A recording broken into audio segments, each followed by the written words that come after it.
More now on the $85 billion proposal to create the nation's first true transcontinental railroad.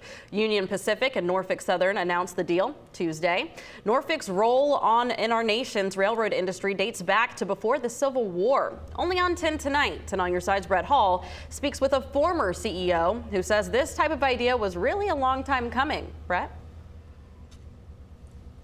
Yeah, it was May 10th, 1869. You might remember from history class that the Transcontinental Railroad was completed. Railroad ran from sea to shining sea. But from that point until now, no single company has had control over all those rails.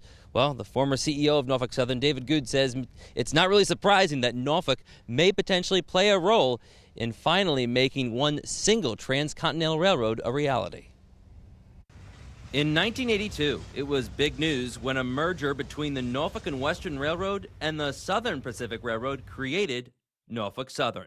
The corporate headquarters of that new corporation will be located in the city of Norfolk. And while the headquarters moved to Atlanta in 2019, there is still one office paying tribute to the building's longtime tenant. It's a dream job.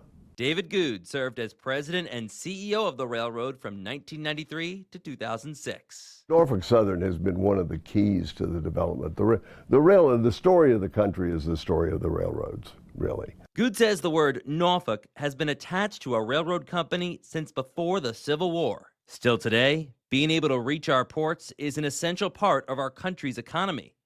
He says modern technology is only improving what railroads do. We'll be in a position to use that very effectively and create a really efficient transportation system. While Good said it wouldn't be appropriate to comment on the proposed deal, as it stands, the merged railroad would be known as Union Pacific, meaning the name Norfolk would disappear. I would be sorry to see it go, but the important thing, to my way of thinking, is that the culture and traditions and the highly ethical way of doing business that Norfolk Southern people have developed over the years is the most important thing for us to preserve, and I think that has long legs and will endure.